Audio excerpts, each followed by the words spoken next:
Nicolas Flamel était-il un alchimiste? Les alchimistes avaient-ils le secret, avaient-ils le pouvoir de fabriquer de l'or? Nicolas Flamel a-t-il pu faire de l'or? Voilà les trois questions, et les trois questions qui s'appuient l'une sur l'autre que nous nous posons. Eh bien, pour tenter d'y répondre, notre tribunal de l'impossible a réuni d'abord un alchimiste et un chimiste. L'alchimiste, c'est Eugène Cancelier. Le chimiste, le professeur Kahn, qui est secrétaire général de l'Union rationaliste.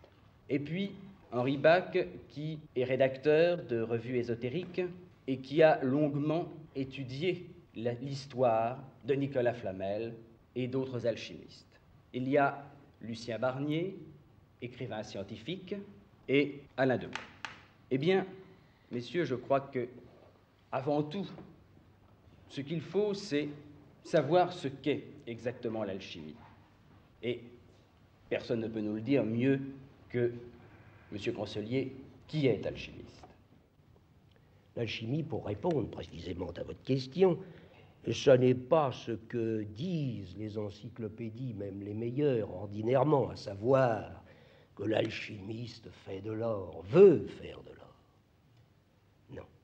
Le vrai but de l'alchimie, le but réel, l'unique, c'est la pierre philosophale. Mieux, la médecine universelle, une gemme qui a la vertu de lui assurer, et d'assurer à l'alchimiste qui a réussi, donc qui est devenu adepte, de lui assurer l'existence au-delà des limites ordinaires de la vie humaine, et puis de lui assurer, de lui donner sur le champ, comme un don de Dieu, il faut bien dire, il faut bien donner l'expression, la connaissance totale, non pas seulement celle du passé, mais aussi de l'avenir.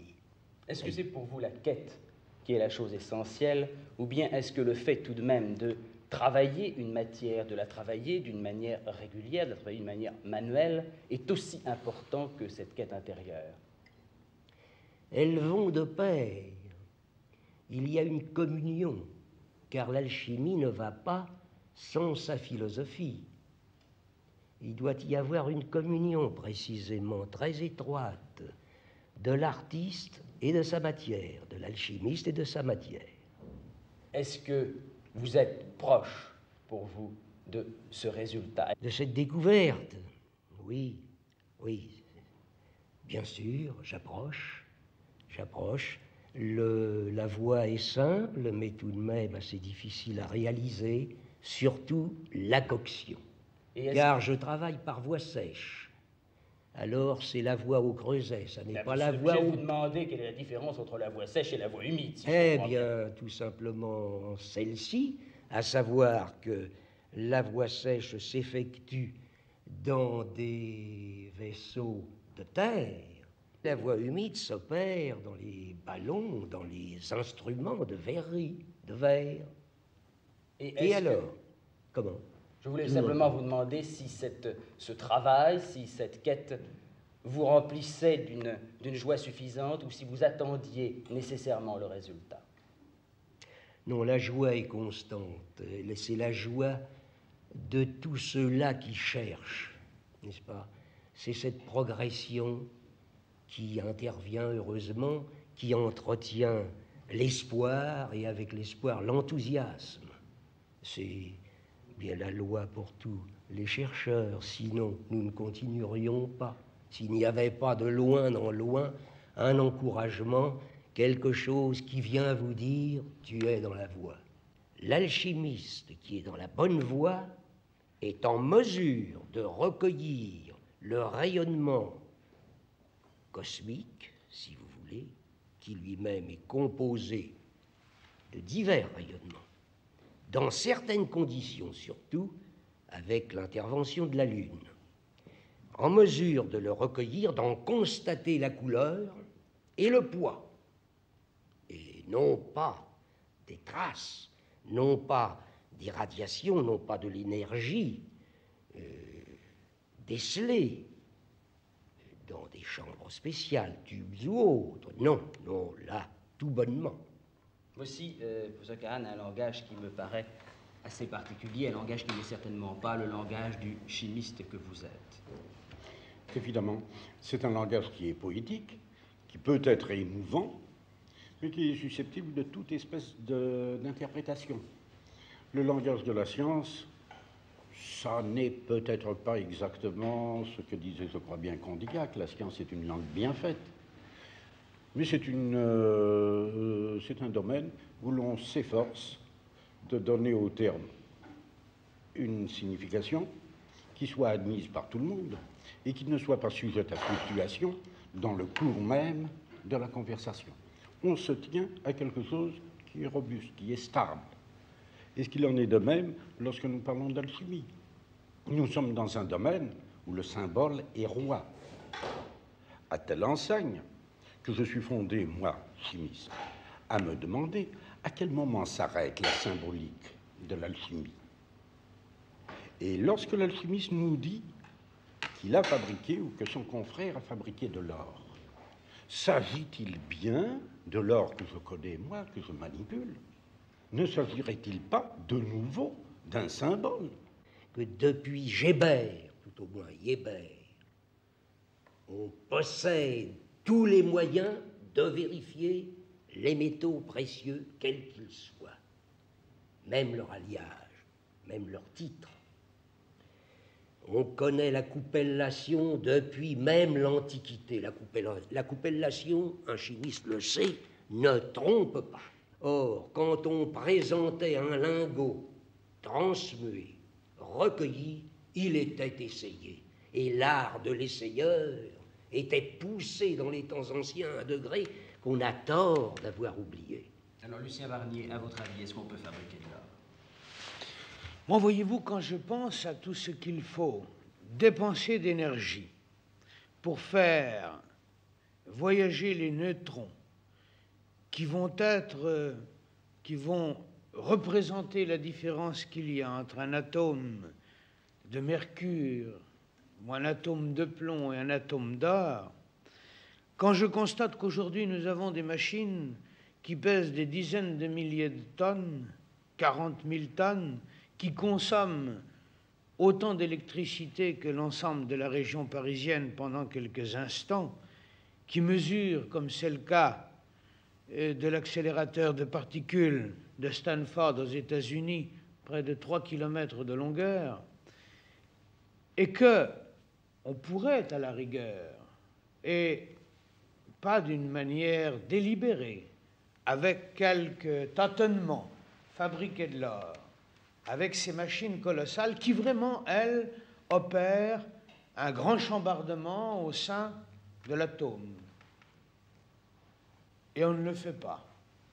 On ne le fait pas parce que ce serait de l'or qui coûterait beaucoup plus cher que celui que l'on extrait de l'Oural ou de l'Afrique du Sud.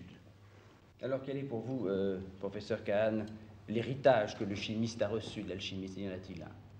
Il y en a un, évidemment. On ne manipule pas pendant des siècles et des siècles sans qu'il ne se décante quelque chose. La purification des produits, effectivement, par les techniques de la dissolution, de la cristallisation, de la distillation, etc., a fait des progrès. Certains corps ont été découverts, mais c'est une espèce de sous-produit. Je ne pense pas que les alchimistes me contrediront. C'est une espèce de sous-produit de leur activité. Leur activité n'avait pas cela pour objet. Et c'est là la différence fondamentale qu'il y a entre l'activité de fourmi du chimiste qui accumule des petits résultats sur des petits résultats avec pour objectif de progresser pas à pas.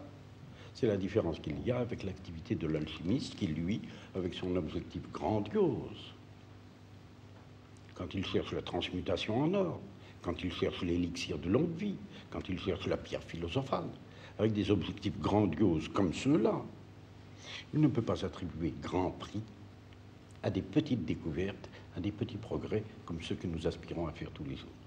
Henri Bach, deux hommes, Nicolas Flamel, Dubois. Parce que vous vous êtes penché sur leur existence, vous les connaissez bien. quelle est leur réalité historique? Est-ce qu'on ne peut pas un instant se demander si toute cette grande affaire de Nicolas Flamel n'est pas un symbole? Est-ce que l'homme Nicolas Flamel a existé tel que nous l'avons vu? L'histoire de Nicolas Flamel, ce n'est pas une histoire inventée. Nous nous basons sur des documents que l'on peut consulter. On peut retrouver son contrat de mariage, ses actes de donation, son testament. Il y a des ouvrages qui sont écrits de sa main. On n'a rien inventé de son existence. On peut s'appuyer sur des preuves matérielles qui sont à la portée du public. Et on a dit aussi que ce voyage en Espagne, en fait, était un symbole, était un voyage symbolique. Le voyage à Saint-Jacques-de-Compostelle symbolise dans l'alchimie la Voie lactée, parce que Compostelle, vous savez, le nom provient des deux mots compost, staller. Alors c'est le chemin de l'étoile, la route vers l'étoile. Alors il symbolise pour l'alchimiste, je pense que Eugène Cancelier sera du même avis, et ici, je pourrais vous le dire peut-être beaucoup mieux que moi, mais il symbolise pour l'alchimiste le voyage, les difficultés, les épreuves, et au bout desquelles on arrive à la plénitude et à la sagesse. Au bout desquelles, dans l'anecdote, si vous voulez, on arrive à la traduction de ce livre. On arrive à la traduction de ce livre. Ce livre d'Abraham le Juif. Alors, existe-t-il vraiment? A-t-il existé? Ce livre existe vraiment. A existé, vous voulez dire? Non, il existe vraiment. Encore aujourd'hui? Encore aujourd'hui, et je peux être d'autant plus affirmatif que ce livre, je sais où il est. Je l'ai vu de mes yeux. Il était, et il est toujours entre les mains d'un homme averti et d'un homme qui est très sage. Et si, après bien des difficultés, j'ai obtenu de lui l'autorisation de voir le livre, c'est en lui donnant l'assurance de ne rien révéler. A-t-on des preuves aussi de cette intervention de Richelieu dans le destin du livre d'Abraham le Juif? Nous avons une preuve tout à fait tangible, une preuve incontestable. Le 6 décembre 1961, il y a eu à l'hôtel de Rouault une vente aux enchères publiques de documents qui ont été expertisés par les plus grands experts. Et parmi ces documents, il y avait le rapport de Richelieu sur l'affaire du bois.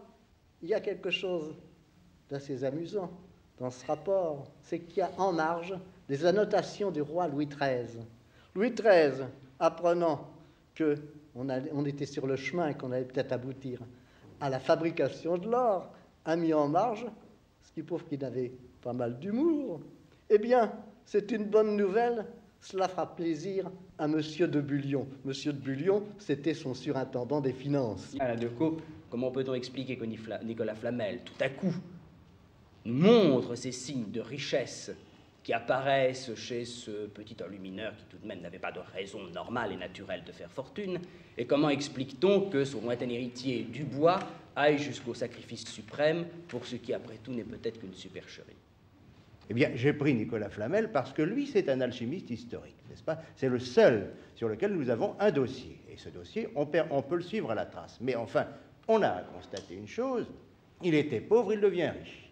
Alors, évidemment, comme c'est en plus un homme qui nous laisse des documents précis, qui nous laisse des mémoires et qui nous dit « j'ai fait de l'or », comme nous avons les témoignages de ses contemporains qui, en effet, le dépeignent comme un alchimiste, comme un homme qui cherche et pour, n'est-ce pas, pour le peuple de la rue, un alchimiste à cette époque, et c'est encore l'opinion générale, c'est un monsieur qui cherche de l'or, n'est-ce pas? On ne cherche pas plus loin, on ne va pas plus loin. Alchimiste cherche de l'or. On ferait cette définition. En fait, quand on se penche sur les documents comme je l'ai fait, on s'aperçoit que c'est tout à fait autre chose. Mais en fait, pour Nicolas Flamel, il y a plusieurs explications. S'il a fait de l'or, lui-même avoue qu'il ne l'a fait que 3 fois. C'est peut-être insuffisant pour s'enrichir. Attention, c'est que la pierre obtenue, la gemme philosophale, vous n'avez plus besoin, après, de recommencer si vous l'épuisez. Vous n'attendez pas qu'elle soit épuisée. Vous reprojetez, c'est comme une sorte de levain.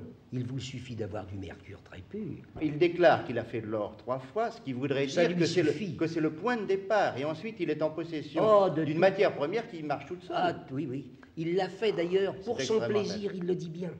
J'ai recommencé pour mon plaisir. C'est d'ailleurs là où, sur le plan de la physique actuelle, cela paraît tout à fait invraisemblable. Évidemment, on fait croître des cristaux, on fait même certaines pierres, pierres précieuses de cette manière, en disposant d'une soupe initiale où la matière y est, il n'y a pas création. Oui, bien sûr, il y a une Là, vous solution, savez, mais... le levain de l'or, personnellement, je ne peux pas l'admettre. Il y a en alchimie une puissance analogue à celle dont devait disposer l'ancienne Égypte. Ça donnerait l'explication des moyens qui nous échappent et qui leur permettaient, aux Égyptiens anciens, bien sûr, de déplacer des blocs pesant des centaines de tonnes. Mais comment la fabrication de l'or? Mais à ça partir relève du de ce plomb, par principe de exemple puissance. Car mais ça peut... Mais le creuset terminal dans la voie sèche explosant, Bon, par je peux vous conséquent, le c'est dire, la possession il d'un n'explose pas parce que explosif en c'est même là, temps. c'est, d'après les anciens, l'œuvre selon Dieu. L'explosion, on ne l'entend pas. C'est dans les ultrasons. La matière, c'est comme un soleil qui s'échappe, absolument comme une bombe atomique, mais elle ne fait aucun dégât. Il n'est pas impossible même qu'une explosion de ce genre neutralise une mauvaise explosion. Cette explosion dont vous nous parliez à l'instant, l'avez-vous constatée dans vos travaux? Vous l'avez constatée? Oui. Parce que là, vous ne voyez plus rien. C'est pas pour rien qu'ils ont appelé le rare l'art de musique. Comme vous ne voyez plus rien que dans la voie humide, on peut voir les couleurs. Ce sont les sons musicaux qui vous annoncent le passage des planètes. Car c'est toutes les planètes du ciel qui passent dedans. Il y a la reine de Saturne qui commence avec le noir.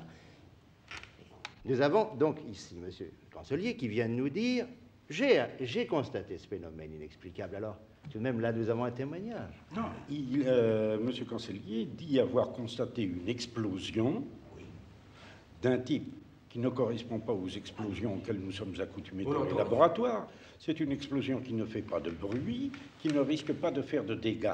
Alors, quels sont les caractères concrets de cette explosion? Comment définissez-vous une explosion de ce type? Eh bien... Pas l'interprétation, le fait. Ah, le fait, oui, eh bien... En quoi est-ce que ça consiste? Le compost, n'est-ce pas, ce qui cuisait Oui. dans ce creuset, dans un autre, enfin ça, Oui. il y a des questions d'exécution, n'est-ce pas, pour le feu, selon un rythme extrêmement délicat. Oh, il y a des délicatesses qui vont rejoindre celles que vous pouvez rencontrer. Si vous forcez la chaleur un peu trop, là, à ce moment, je n'avais pas de pyromètre, l'esprit, enfin ce que les anciens appelaient l'esprit, disons, cette force, ce dynamisme que je suis arrivé à, non pas seulement à capter, mais à retenir, c'est le véhicule. Monsieur Cancelier. Ah, bah, il y a un cratère qui s'est ouvert. En quoi est-ce que consiste l'explosion? Ne parlons pas d'interprétation un instant. Oui. En quoi consiste l'explosion? Oui, explosion n'est peut-être pas idoine. Ah bon, comme alors il ne faut expression. pas s'étonner qu'il n'y ait pas de bruit, qu'il n'y ait pas de dégagement Oui, c'est un gazeux. cratère qui s'ouvre et la matière reste inerte, tout est parti, en lumière. En lumière extrêmement vive, mais qui ne détruit rien.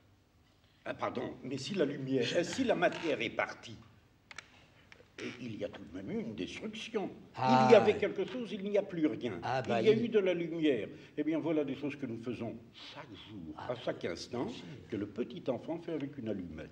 Ben oui, bien sûr. Avec une allumette, il fait de la lumière, il fait aussi un peu de bruit, et la matière qui constituait cette allumette n'y est plus ensuite. Je ne vois pas ce qu'il Oui. y a de mystérieux. Mais là-dedans, alors, ce qui est et étrange, exige c'est bien peu de l'intervention des choses. formes cosmiques. Mais ce qui est singulier, ce qui m'y a fait penser, qu'il y a du bruit, mais qu'un peu lorsqu'on entend les canaris, n'est-ce pas, dans une cage, qu'on les regarde, on les entend, leur gorge frémit, elles continuent de frémir et soudainement nous n'entendons plus. Là, comment ai-je pu penser qu'il y ait eu bruit? Tout simplement parce que les chiens se sont mis à aboyer à une distance fantastique. Eux qui, sans doute, ont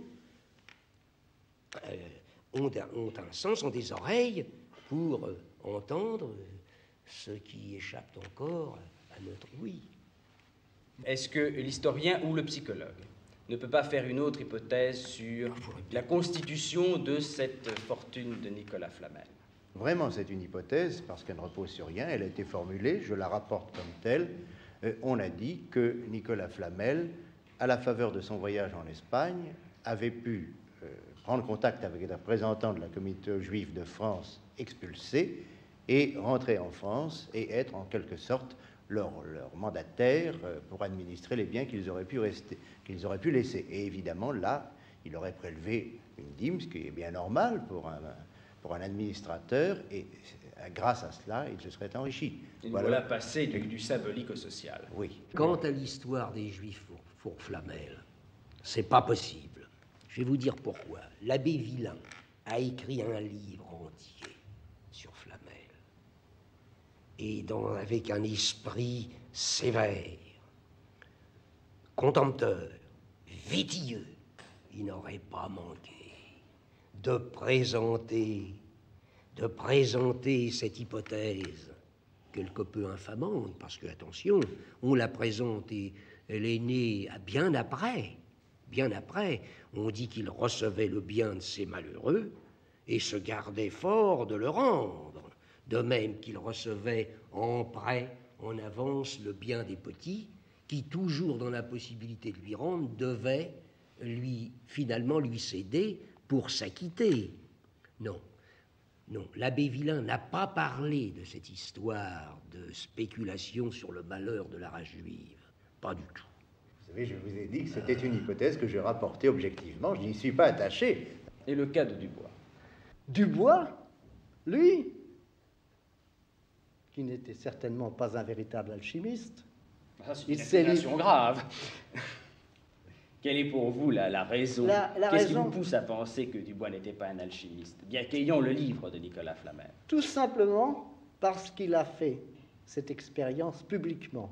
Un véritable alchimiste n'aurait pas changé publiquement, comme nous l'avons vu dans le film, une balle de plomb en or. Ça sent l'escroquerie, n'est-ce pas? Ça sent l'escroquerie très nettement. Alors, mourir pour ce qu'on n'est pas, ça peut être une habileté, n'est-ce pas?